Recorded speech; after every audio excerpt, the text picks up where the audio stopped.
What's going on YouTube? Welcome back, and today we're working on the electronics in my Capra, trying to get it finished so we can go for a ride. And as you can see in front of you, pretty much the electronics have not changed whatsoever since I did my update video a little while back. Still got the Samlock servo, Spektrum receiver, Axial ESC, Casio BEC, and my Tekin 35, which we did get the wire fixed. And I'm just going to be using a simple 2-cell today just to test the system. And first thing I'm going to do is exactly that, test the system. Make sure everything's still working, even though I know it was working when I took it out in my old truck. So, real quick, we're going to connect everything and start checking it, making sure everything's working right.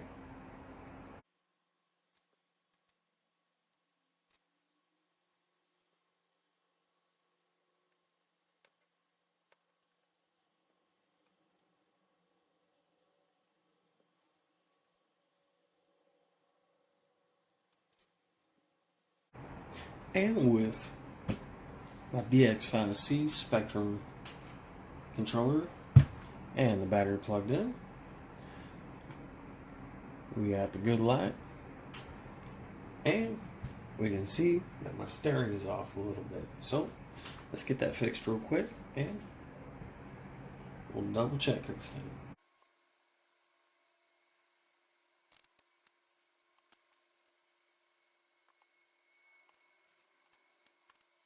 And just to do a function check real quick, make sure it is all still working right.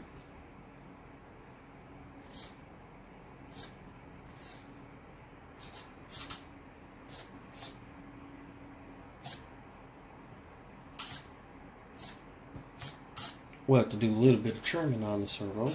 It's steering a little bit to the left right now, but we'll get that fixed here in a little bit. And let's check throttle.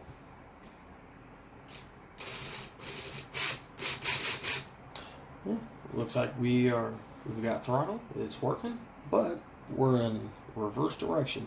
So a quick fix to that, if you have the same problem, is just to flip your wires. So let's do that real quick and double check our rotation.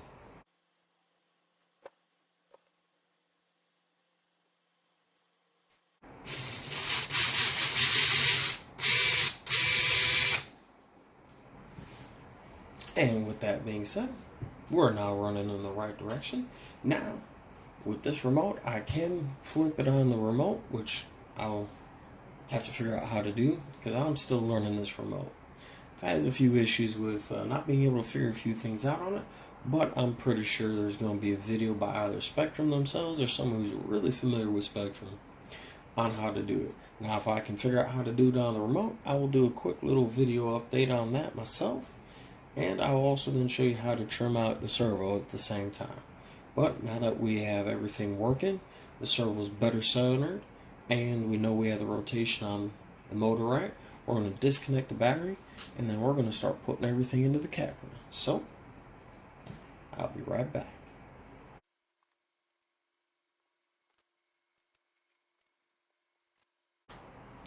And as you can see, kind of back to where we seen in the last video. The only difference is I've taken the receiver box cover off, put it off to the side, and I've ran the LED light bar wire out to the back through the groove that you can see here in the back, in the front of the fuel cell. Now I will say this, I am very surprised with Axial that they did not include the waterproofing little piece of rubber that goes here that you can slide the wires through, nor did they include an O-ring for the receiver box. So the receiver box is not waterproof. Now if you do plan on driving your Capra in water and you want to just help eliminate some possible future water issues, you can always drill just a couple holes in the bottom of your receiver box, and that'll help drain water, so that way when you're driving it can drain out. Another thing is, you can take your receiver, once you get everything wrapped, tied into it, put it either covered up with conformal coating, or you can cover it up with liquid rubber, like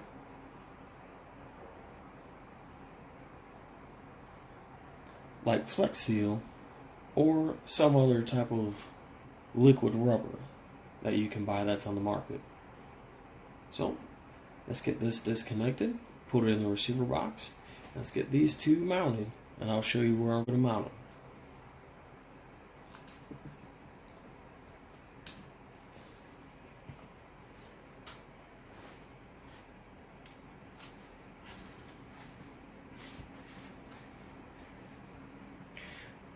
Now, as you can see, Axel did leave us a plate, which is the back of the battery tray. They did give us a place to put electronics on, and what I'm going to be doing is I'm going to be putting, let's get some light on it. I'm going to be putting my ESC, which is this guy. I'm going to be putting that right on this side. And I'm going to be putting my BEC, which is this guy, which is your battery eliminator circuit.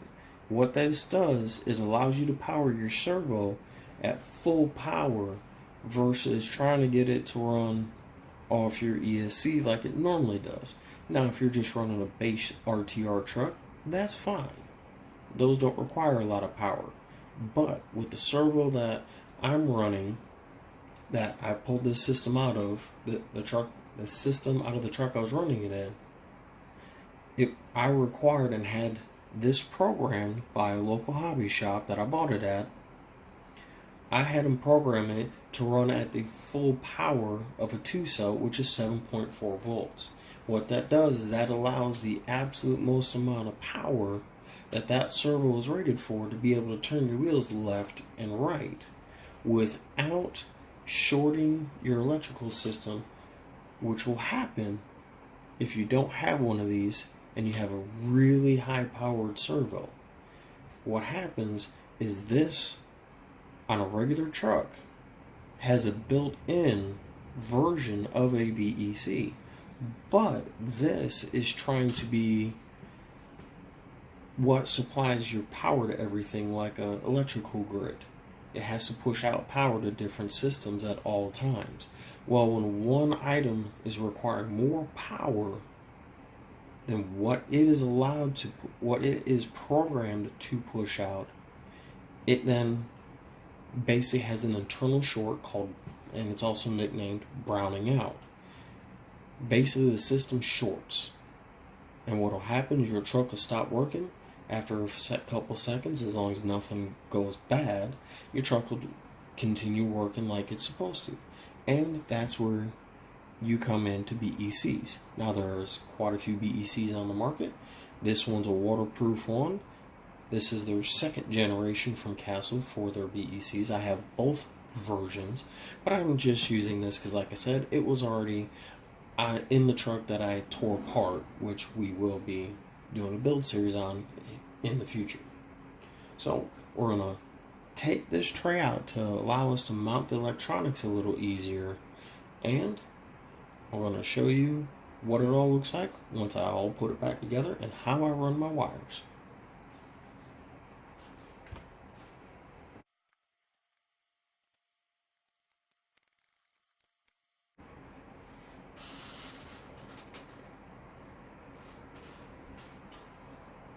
Now, as you can see, we have the back side of the battery tray. When you flip it over, this is that tray, electronics tray I was talking to you about. Well, like I said, what we're going to do on this tray, we're going to put the ESC on this side, we're going to put the BEC on this side. So, I already got some double-sided sticky, 3M double-sided sticky tape on it. So we're going to put those on first. I'm actually going to remove that. So let's get that removed for you real quick.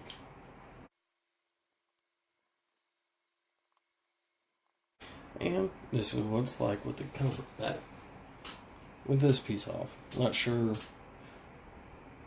what their intent for this was.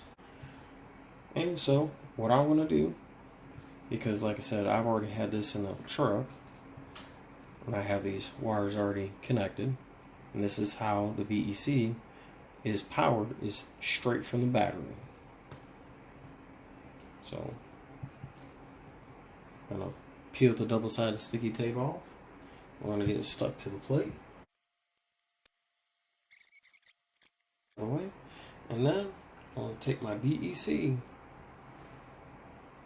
I want to stick it over here.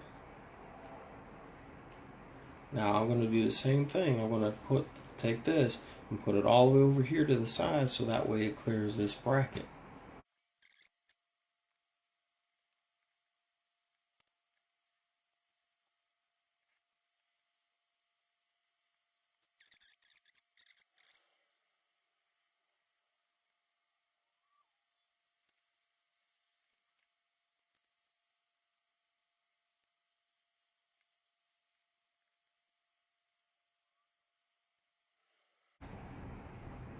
And it looks like a wiring nightmare, which it is. But once I put some zip ties on this will start looking a lot better. So let me get some zip ties and get this wiring a little better cleaned up for you.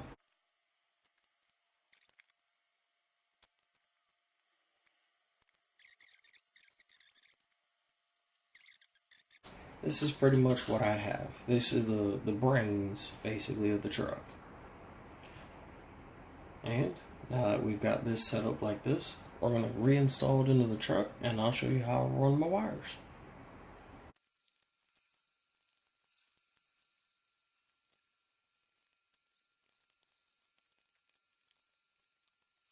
Now, as you can see, I got my connector for my steering servo, which will be up here.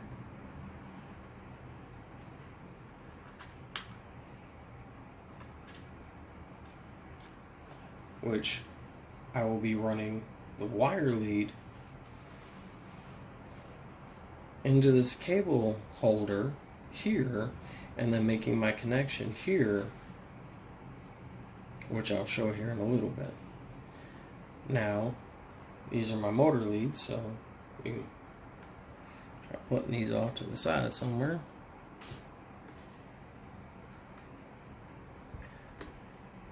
And then we have our ESC and our BEC, which will be giving our power to our servo.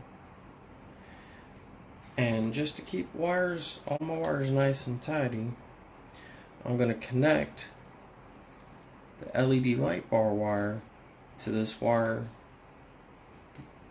to my wires I've already got zip tied together, just to, like I said, keep all the wires together, keep them from flopping around. And the more you control your wires, the cleaner the rig is to work on, and just the nicer it is in the end as well. I like a nice, easy to work on rig. And to get the wires to the ESC box, basically got to put them through this little triangle here, and once you feed them through, it gets a little tricky because you also got to get them through that little gap right there to get them into the receiver box. So let's get that done.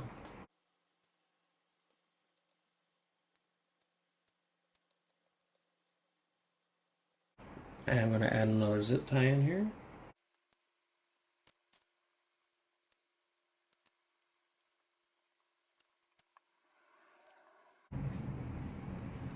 As you can see, all the wires are nice and clean, organized. Everything's tucked up, out of the way. Take those, shove them up there just a little bit farther up and away. And then literally we just have our motor leads, our connection to our servo, and now everything goes into the receiver box.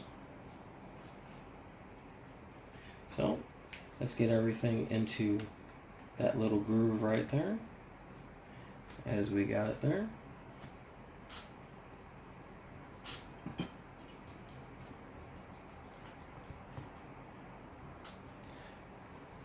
grab our receiver. And like I said, I'm not going to sticky this one because eventually I'm going to be swapping all these electronics out when I do my upgrade series. So we're just going to cheat. And this is the LED light bar. We're going to plug that into the bind port because that always has power. And then we're going to connect our ESC to the throttle and our steering to our steering. Now this is going to be very hard to do.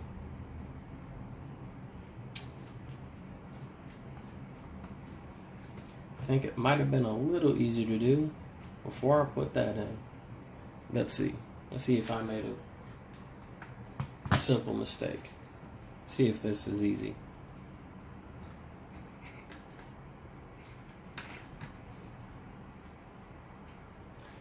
Yeah. We're just going to take that, move it down, make our connections, and then put it back in.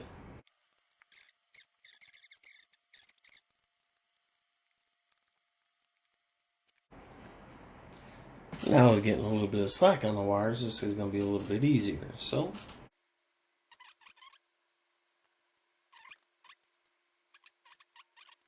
as you see, currently, that's just a nice, clean, simple install. Let's get that pulled in, get the cover on, get that freaking battery tray put back together.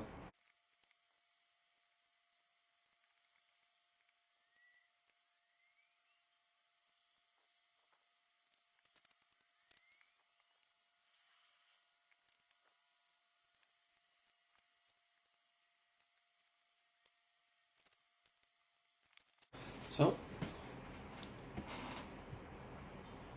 and as you can see, there's the battery connector right there.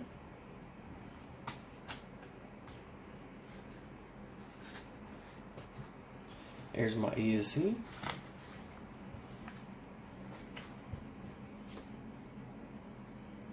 There's my ESC, my BEC, my wiring for my LED bar, which I'll probably put a zip tie up there just to help make it look a little cleaner. And as you can see, nice and clean wiring all the way into the receiver box. And from the side or the top, you can barely even see the wires are there. So that's why I said I like to keep my wiring as neat and clean as possible. And now that we've gotten this far, let's put the chassis together. Give you guys a sneak peek of what this truck's going to look like.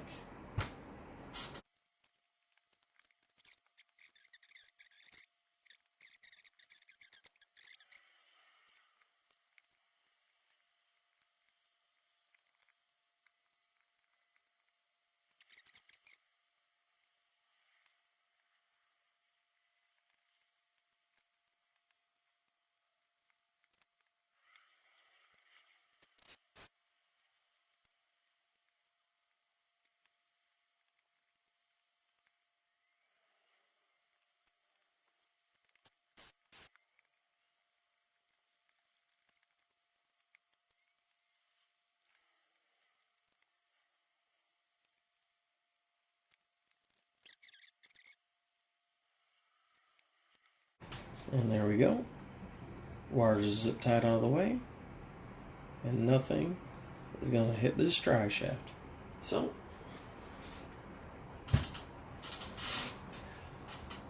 as you can see,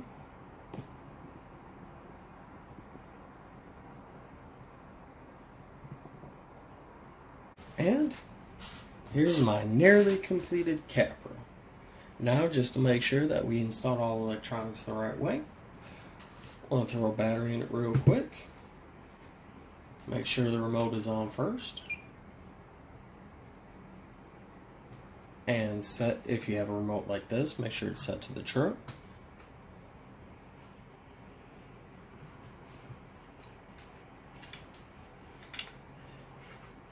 And since this doesn't have an on-off switch, as soon as you plug it in, it turns on. There we are. Light bar works.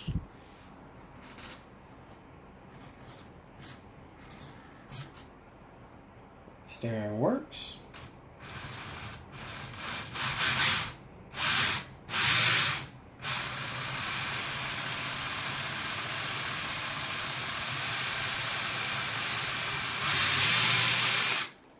And throttle works. And double check the wiring for the servo. Make sure it clears 100%. Sorry about that, folks. It's kind of hard to show it, but so what I'm gonna do, I'm gonna pull some of this wiring off to the side, and there we have it. The Capra is wired, ready to go, and next episode we're going to finish the Capra, and we might even take it for a test drive. If you have any comments or questions, leave them down below, and I will see you on the next one. Later.